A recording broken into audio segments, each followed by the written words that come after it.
ምዕራፍ 37 የባቢሎንም ንጉሥ ናቡከደነፆር በይሁዳ ያነገሠው የኢዮስያስ ልጅ ሴዴቅያስ በኢዮአቄም ልጅ በኢኮንያን ፋንታ ነገሠ። እርሱም ሆነ ባሪያዎቹ የአገሩም ሕዝብ በነቢዩ በኤርምያስ እጅ የተናገረውን የእግዚአብሔርን ቃል አልሰሙም። ንጉሡም ሴዴቅያስ ወደ አምላካችን ወደ እግዚአብሔር ስለ እኛ ጸልይ ብሎ የሰሌምያን ልጅ ዮካልንና ካህኑን የመዕሤያን ልጅ ሶፎንያስን ወደ ነቢዩ ወደ ኤርምያስ ላከ። እርሱንም በግዞት ቤት ገና አላገቡትም ነበርና ኤርምያስ በሕዝቡ መካከል ይወጣና ይገባ ነበር። የፈርዖንም ሰራዊት ከግብፅ ወጣ። ኢየሩሳሌምንም ከበዋት የነበሩ ከለዳውያን ይህን ወሬ በሰሙ ጊዜ ከኢየሩሳሌም ተመለሱ። የእግዚአብሔርም ቃል ወደ ነቢዩ ወደ ኤርምያስ እንዲህ ሲል መጣ።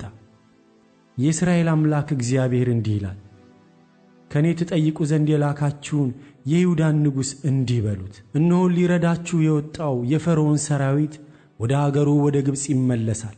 ከለዳውያንም ተመልሰው ይችን ከተማ ይዋጓታል፣ ይይዟትማል፣ በሳትም ያቃጥሏታል። እግዚአብሔር እንዲህ ይላል፣ አይሄዱምና ከለዳውያን በርግጥ ከእኛ ዘንድ ይሄዳሉ ብላችሁ ራሳችሁን አታታሉ። እናንተንም የሚወጉትን የከለዳውያንን ሰራዊት ሁሉ ብትመቱት ኖሮ ከእነርሱም የተወጉት ብቻ ቢቀሩ ኖሮ ሁሉ እያንዳንዱ በድንኳኑ ተነስቶ ይህችን ከተማ በሳት ባቃጠሏት ነበር። የከለዳውያንም ሰራዊት ከፈርዖን ሰራዊት ፊት የተነሣ ከኢየሩሳሌም በተመለሰ ጊዜ ኤርምያስ በሕዝቡ መካከል የርስቱን ዕድል ፈንታ ከዚያ ይቀበል ዘንድ ወደ ብንያም አገር ሊሄድ ከኢየሩሳሌም ወጣ። በብንያምም በር በነበረ ጊዜ የሐናንያ ልጅ የሰሌምያ ልጅ የሪያ የተባለ የዘበኞች አለቃ በዚያ ነበረ።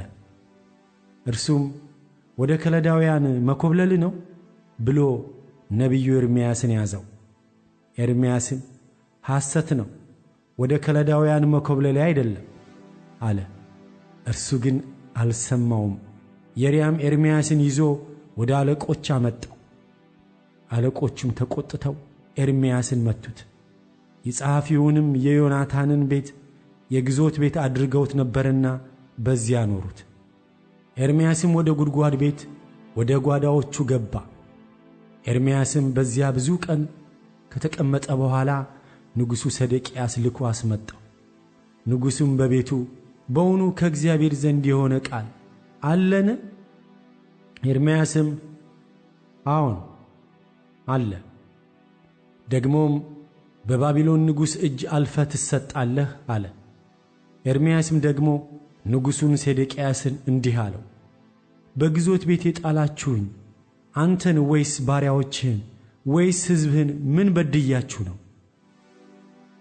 የባቢሎን ንጉሥ በእናንተና በዚች አገር አይመጣባችሁም ብለው ትንቢት ይናገሩላችሁ የነበሩ ነቢያቶቻችሁ ወዴት አሉ? ንጉሡ ጌታዬ ሆይ እንድትሰማኝ አሁን እለምንሃለሁ። እባክህ ልመናዬ ወደ አንተ ይድረስ። በዚያ እንዳልሞት ወደ ጸሐፊው ወደ ዮናታን ቤት አትመልሰኝ። ንጉሡም ሴዴቅያስ አዘዘ። ኤርምያስንም በግዞት ቤት አደባባይ አኖሩት። እንጀራም ሁሉ ከከተማ እስኪጠፋ ድረስ ዕለት ዕለት አንድ እንጀራ ከጋጋሪዎች መንገድ ይሰጡት ነበር። እንዲሁም ኤርምያስ በግዞት ቤት አደባባይ ተቀምጦ ነበር።